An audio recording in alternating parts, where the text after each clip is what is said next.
Why, hello, everybody. Whew. Unit 3 was a bit of a rough ride, wasn't it? But you're going to like Unit 4 much more because I know you guys, you are healers, you are doers. It is time for us to get to work and to actually do some stuff that's going to help people. Are you ready? Are you fired up? Probably not, because it's not that exciting. But we are doing interventions today. So, what does work? Now, I know we've talked some about interventions in the past, right? What works for people with dementia, things like that. But this is general all-purpose interventions. What works for most people most of the time. And geriatrics is a neat field to me, partially because of the complicated mixed nature of the patients, but also because geriatrics is very much a field where the dietitian can really, really do some good. There are other ones like that, wound recovery, dialysis. Sometimes you're sort of like, it'd be nice if they ate. That would be cool. But no, the dietitian's work in geriatrics directly impacts the quality of life of the people that you're working with. So what does work, generally speaking, again? These are going to sound very sort of obvious in a way, but it took research to get to this point. So diet liberalization works. Increased frequency works. Team approach works. Creating a pleasant environment works. Empowering elders, assessment and counseling, and exercise. So, there are two camps of dietitians out there. I don't know which one you're in. There are the people that really want, the dietitians that really want their patients to stick to the diet as much as possible, the most healthful diet they can get. And then there are people in the other camp that just want them to eat mostly and do their best to stick with their therapeutic diet. I am firmly in camp 2. I'm not saying that one is better than the other. I'm just saying that's where I am. But diet liberalization has been shown to increase intake. It's the relaxation of a therapeutic diet.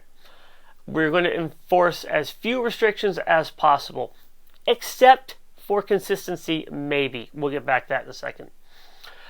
Research has shown that more restrictions do not equal healthier elders. It equals elders who eat less. Greater meal enjoyment equals greater intake. I even have worked with people who say they're not hungry, but they enjoy the food, so they eat it anyway. So diet liberalization is a powerful, powerful tool if you're struggling to get somebody to eat and you can get them food that tastes better. It might tempt them to the table. And remember, while we're doing this, Owen's triage dictum that we talked about before. Consider the long-term effects and the immediate impacts both. Over time, will a higher consumption of carbohydrates for a diabetic or decreased intake do more harm? It's going to be the decreased intake, right? Generally, the Academy prioritizes intake over everything else. So if you can get them to eat enough, we'll worry about the rest of it later. Another one that works really well is increased frequency. Sometimes, especially if you have ever worked in a hospital or a long-term care setting, and you've seen the portions of food that we have to give them. I mean, we are obligated to give the food that we send, the portions that we send. Many of the older people find this kind of food intimidating. They're from that generation of eat everything on your plate. They see this mountain of food and they're like, wow, ooh, no thank you. So offer more food more often. By more food more often, I don't mean more food, like bigger plates, because that would defeat the purpose. I mean offer smaller meals more frequently. And it's been shown, again, that more frequent, smaller meals increases intake. Now, we don't 100% know why that is. We don't know if it's a brute numbers game, in, in that if you take 50% of everything that's offered to you, and people offer you food 6 times instead of 3, we've effectively doubled your intake. Or is it just that we're harassing people long enough that they're like, you know what, I will take the damn apple juice if you will leave me alone. I don't care. I don't care why it works. It works. That's the important thing, and that is the theme for today. People seem to have most success in the AM, and then it decreases throughout the day. So if you're trying to get somebody to eat more, you're trying to pack in some extra calories, try in the morning. Whether it's a supplement or some extra, sugar and cream and protein in the cereal they're having, something like that, try in the morning. That usually works. Variety. Remember, 74% of elders' diets need some modification. Now, the important thing is the way you do this. You offer a large variety of foods. You don't encourage a large variety of foods. I know I've said it before. I'll say it again. It's not really PC or really, I would argue, even appropriate in some ways, to compare geriatric care with pediatric care. But in some ways, it's really similar. Those of you who have kids, you know how hard it is to get a kid to eat something they don't want to eat. They're not interested in trying the new food. They don't want it. And man, if you think children are stubborn, wait until you have an 80-year-old man who digs in his heels. And the more you push, the more they'll dig in their heels. So just make it available. Have it there. One thing that works very well is having some staff that can have a meal with the problem eaters. Serve them the meal. They get the regular meal. They sit down. They eat it with the residents. Have conversations with them, and they're just eating it.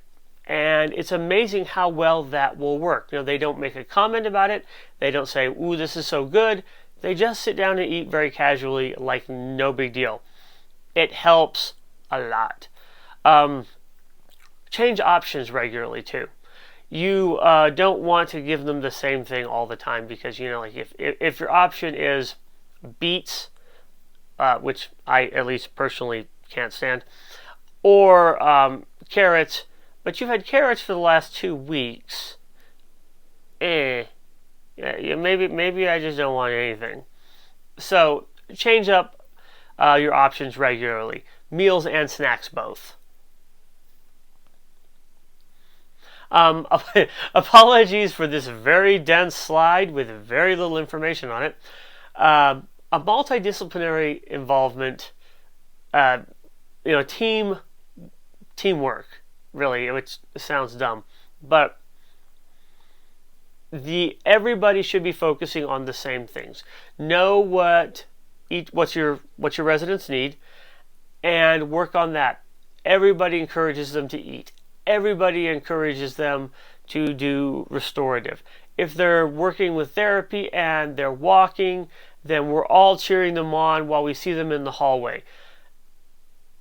It's important also to educate staff on malnutrition, so if they see something, they can tell you about it later. So if they see that Ms. Abercrombie is just not eating well, or if she doesn't like something, or she's skipping her entree, it's important that they let you know that so that you can act on it.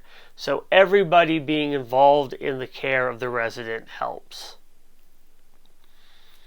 Nutrition education. I know, especially if you've been an outpatient ever, I know how it feels for me to say, educate on nutrition.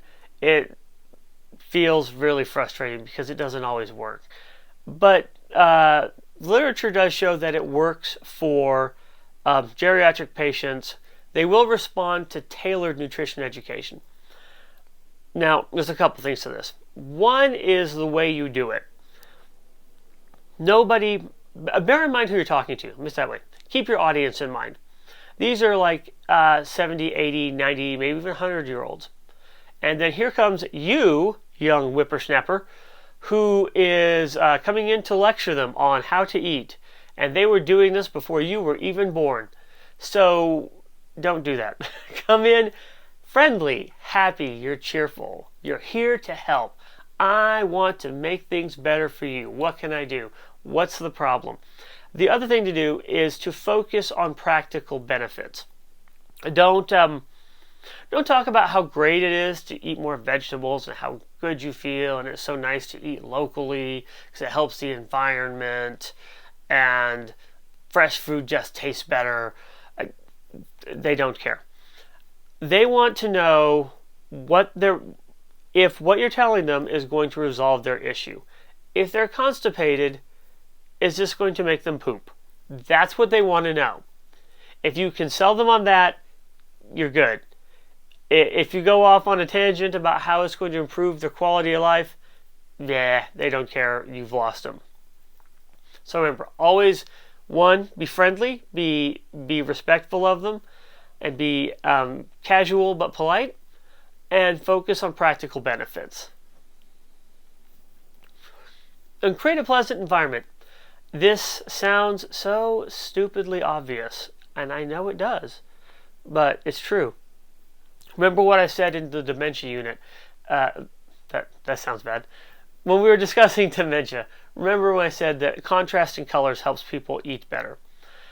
So we're talking about contrasting colors in general. Pleasant contrasting colors, don't make a horrible like clown thing going on, but a colorful placemat or tablecloth.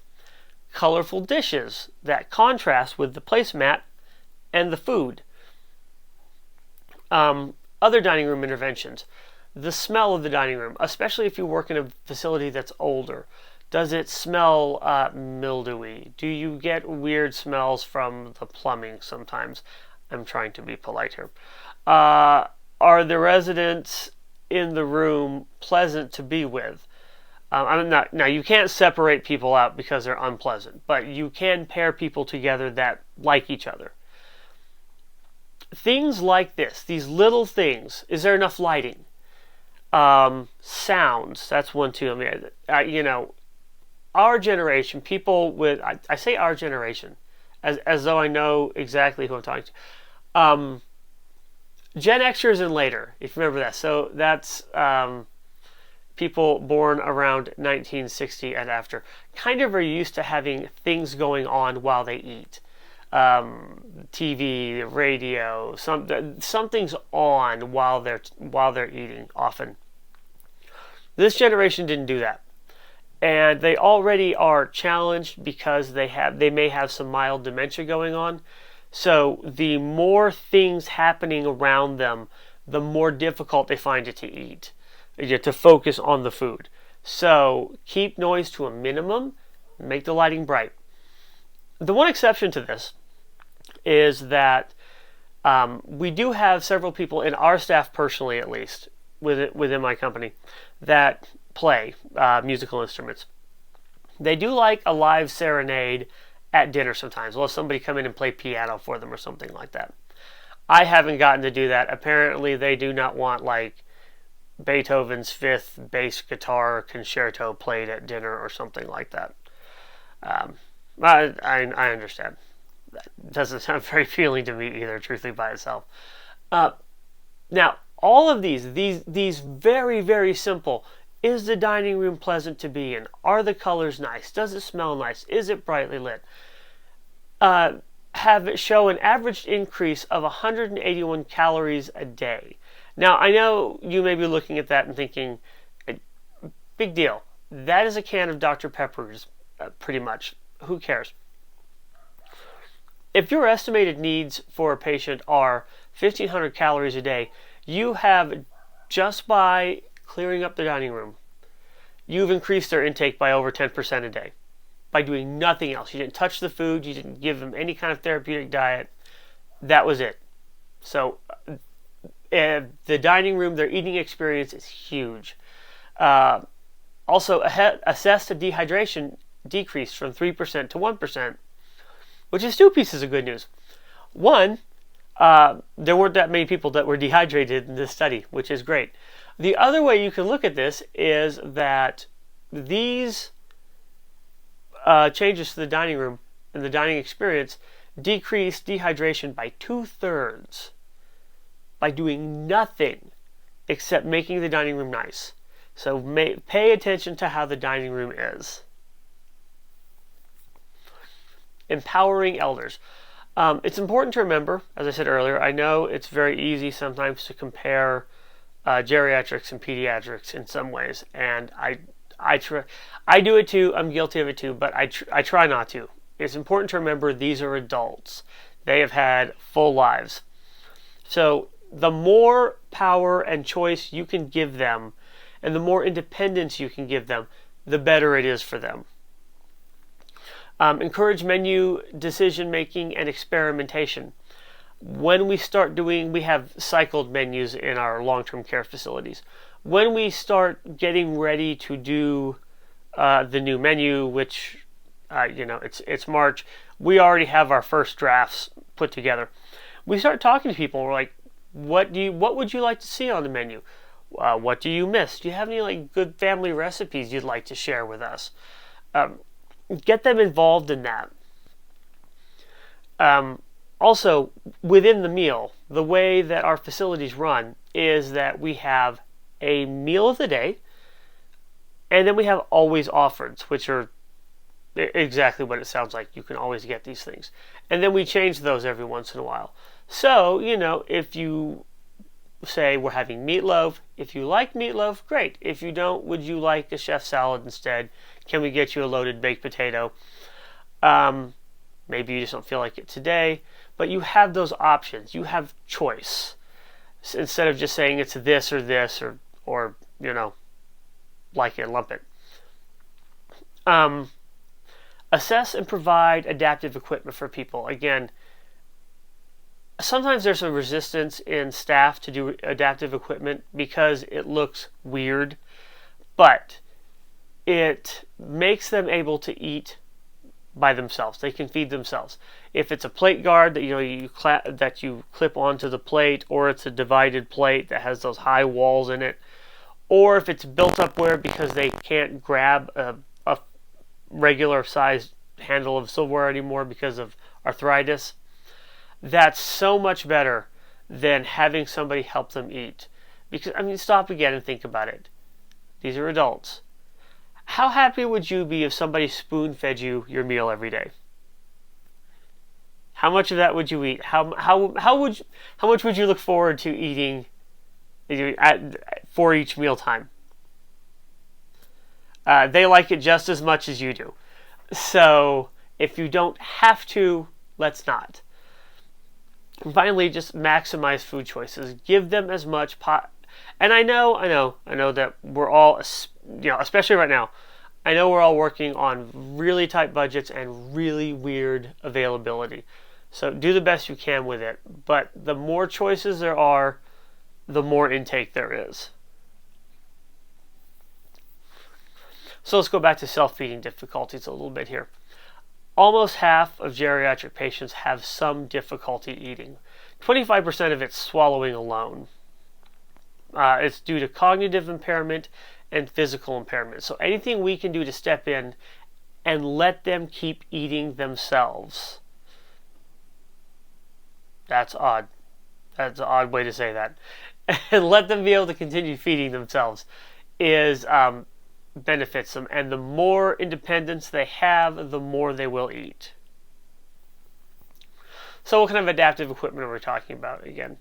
The built-up ware, the divided plates. And again, there's literature to show this does help. Maintaining independence as long as possible scores higher quality of life scores for people, even if they're having to use adaptive equipment. So, I pulled a quote from this study. Support of physical functions in older adults can be important in increasing quality of life and functional independence. And again, the more they look forward to meals, the higher their quality of life scores are. Remember, the better they feel they are, the better they eat. Remember that correlation? The better you feel like your life is going, the better your intake. Okay, consistency. I did mention this earlier. Consistency is the one area where I kind of waffle on liberalization. And the reason for this is very, very simple. If you are a diabetic that is overeating on carbs, it's not going to kill you immediately. If you are somebody who silently aspirates or has a very weak swallow reflex, a poor consistency could kill you in the next 5 minutes.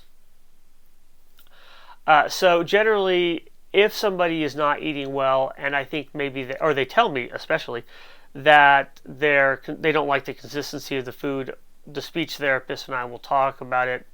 See how safe we can get it. Again, we have to consider that. There does come a point when they can just sign a waiver. We'll get to that later. And just say, I don't care about the risks. I just want what I want. Now, consistency in the old model is on food. It was regular, mechanical, soft, or puree. Some people added chopped meat to that, like cubed, small bites, chopped. Some people add finger food as a consistency also. For liquids, it was thin, nectar, honey, or pudding. Now, we have IDSI. My personal experience with IDSI has been, I chart with IDSI. So if somebody is on, say, level 5 foods, or on level 5 IDSI diet, I'll write that in the chart. When I go to the kitchen, I'm going to ask for a mechanical soft with some extra gravy. I don't see the point in having people learn a whole new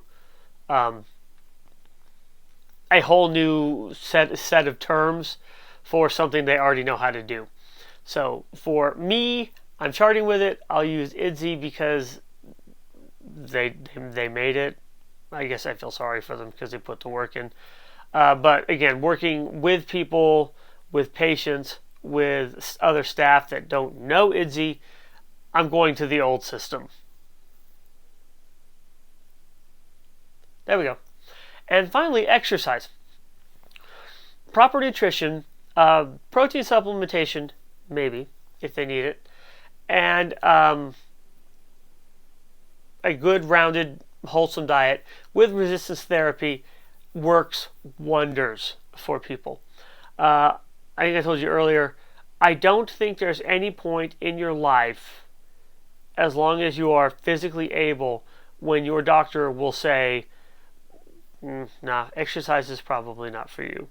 Now, the proper type, right? If the person is 85 years old and has never exercised a day in their life, today is not the day to take up powerlifting. But walking, sure. And again, this is one of those things that, when we have plenty of data that this combination helps. It helps restore function. It helps maintain function longer. And this is, again, one of those things in which everybody together gets involved. All the team, all of the different disciplines are working together to encourage them to do this. Because it's nothing like people, congratulating you, patting you on the back, giving you some applause when you can finally stand up for the first time, or you're able to walk 100 feet and you haven't been able to. So remember, we're there to support them. All right, guys, that is interventions. Those are the basic interventions for most situations. I will see you again, and we're going to talk about nutrition care planning, because we know how to have a good time here. All right, you guys have a good day. I'll talk to you later. Bye.